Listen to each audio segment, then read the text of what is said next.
Hello, Rayclass. This is Zambash. Welcome to the build guide for the Ascendant Insanity EK Totem character. This is the character that I started Legacy League with, and the purpose of the character is to be an early league currency farmer through low and mid-tier maps. It was kind of an experimental build, but it accomplished that goal wonderfully. It is probably the fastest I've ever farmed at the start of a league. Managed to get a bunch of exalts in like 300 chaos. And have bought up all the gear for my next character. As you can see, it is a totem character. Using ethereal knives, we're using the new jewel that came in Legacy League, which is Ring of Blades. If it has 40 dexterity within its radius, which is a medium radius, it makes your EK shooting a Nova with 10 additional projectiles. So you get real good coverage, especially when you throw Pierce and stuff in there, so it just rips all the way through packs. As you can see, the playstyle is super similar to like a Pizza Blast totem character. You're just running long, dropping totems as you go, and continuing to run, trusting that your totems will kill stuff for you. Obviously, you need to use a good item filter with sound effects so that you know if something good dropped behind you so you can go and pick it up. The character has pretty decent scaling potential. If I was comparing it to Pizza Blast totems, it has faster clear than Pizza Blast totems, particularly in outdoor maps. Because once you get your proj speed stuff going, your EK covers multiple screens, and AoE has gone downhill a little bit with the 2.6 patch. So it's an excellent farmer, super fast. I was getting like almost 300 million XP an hour in Dried Lake when I got there, which is ridiculous. And farms super fast. Like I said, it's definitely accomplished its goal of hitting mid-tier maps hard and farming super quickly to get me gear for more extravagant builds. Not much more to say about the playstyle. You can see it's a pretty simple playstyle. We'll mention a couple things when we get through the gearing section here, which is what we'll go into now. So first off, the reason it's called Insanity EK Totems is because we used an Essence of Insanity on our helmet. That's really all you need to get the build going, is an Essence of Insanity, and that's going to cost you like 8 or 9 chaos in the first couple of days of the league, so easy to get, easy for anybody to get. And that gives you Socketed Gems gain 50% of physical damage as extra lightning damage, as you can see here. So that makes your helmet into a 5-link for something like Ethereal Knives, a physical spell. And we take advantage of the Scion to basically turn it into a 6-link by getting us an extra totem. This is about the best build I could possibly come up with for actually effectively using the Scion. The Scion's in a rough place right now, as we know with their Ascendancy stuff. Most of it's pretty bad. But it's actually perfect for this build. The nodes that we're using come together really nicely, and this build has turned out great. So, along with your Insanity Helmet, Karu'i Ward is pretty much going to be your best in slot amulet for the purpose of mid-tier map farming, because the move speed and projectile speed is awesome.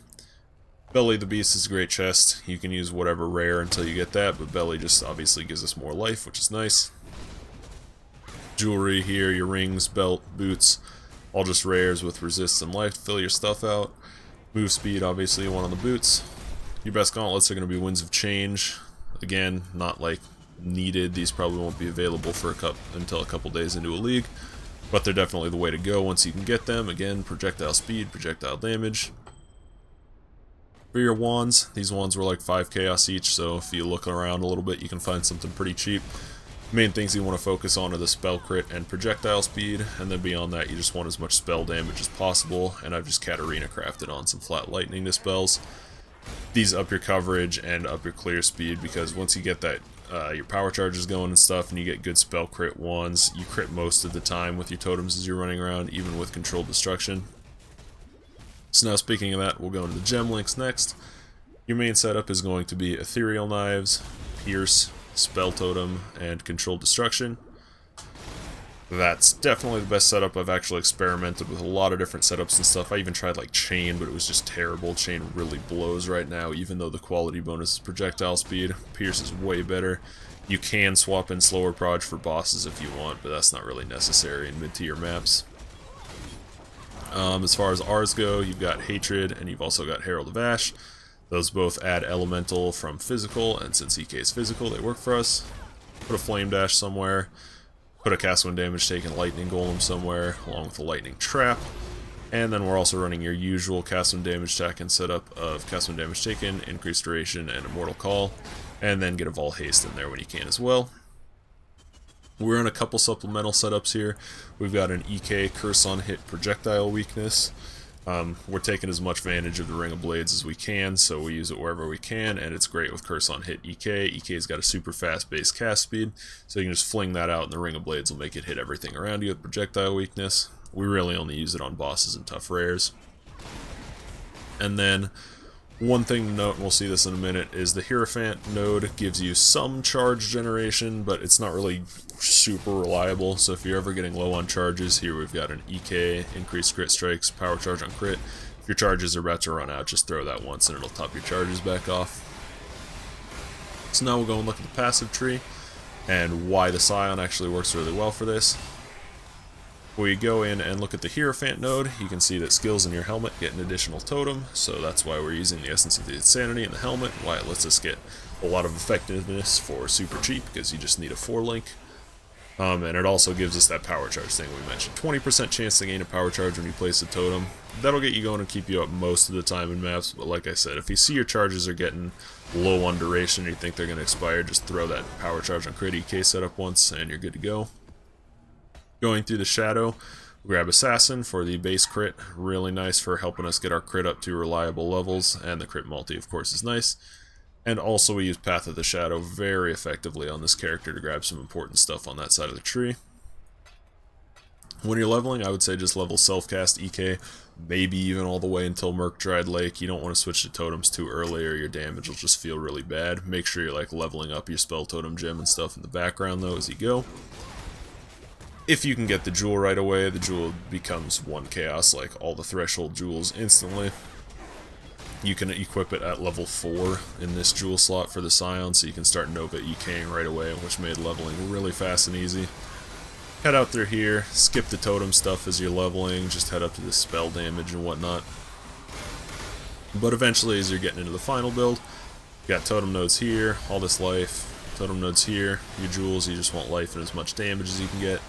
Some spell damage and whatnot in here. Head down around.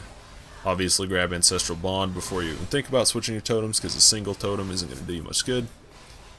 Life, power charge, spell crit, and then over the shadow area. And again, you'll need to do Uber Lab before you can get your new starting location. And I managed to do Uber Lab for myself on this character at like level 75, because I mean, totems just let you do that. Totems are great for Uber Lab, as long as you're decent at the mechanics of the fight and dodging stuff. For Mazzara, you can just run around, place totems, and it doesn't matter how crappy your damage or whatever is. If you never get hit, you can take as long as you need. I just pathed out here towards the shadow before then, which obviously is super inefficient, but once you get your restart, you can save those like 10 points or whatever going over there. And in the shadow area, we want all this nice Fizz and Chaos damage, Fizz and crit. Chaos damage doesn't actually matter for us, but Fizz damage, Fizz and crit, projectile damage and speed is real nice, and then we head over through here to get Pierce, along with our Pierce gem. That gives us 100% chance to Pierce, which is why you can see the EK just ripping through packs so fast and clearing so far. Other power charge, and more life and spell crit. So you can see it's a pretty nice looking tree at the end of the day. It's really efficient. The Scion enables us to do that for this build. Just happens to be the kind of jank build where stuff on the opposite side of the tree is really nice for it, and it works out really nicely, so it's, like I said, it's probably the best use I can come up with for the Scion. Real quick, I'll mention Flasks. You only need a Quicksilver and a life and a mana. The Aziri's Promise and the Taste of Hate aren't like things you need for the build to work. I only just recently required the Taste of Hate.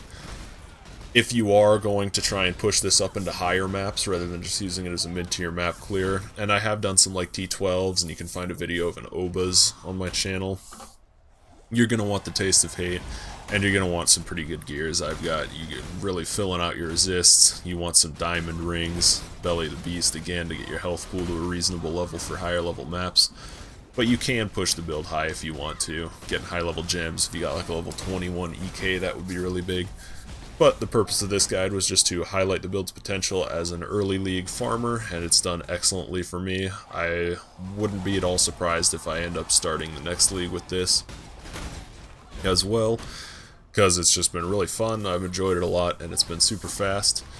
Thank you all for watching, and again, like I said, you can find some higher level content stuff for this build on my channel if you want, and you can push it as far as you want, but I'm going to be plagiarizing some of this character's gear for my next build idea.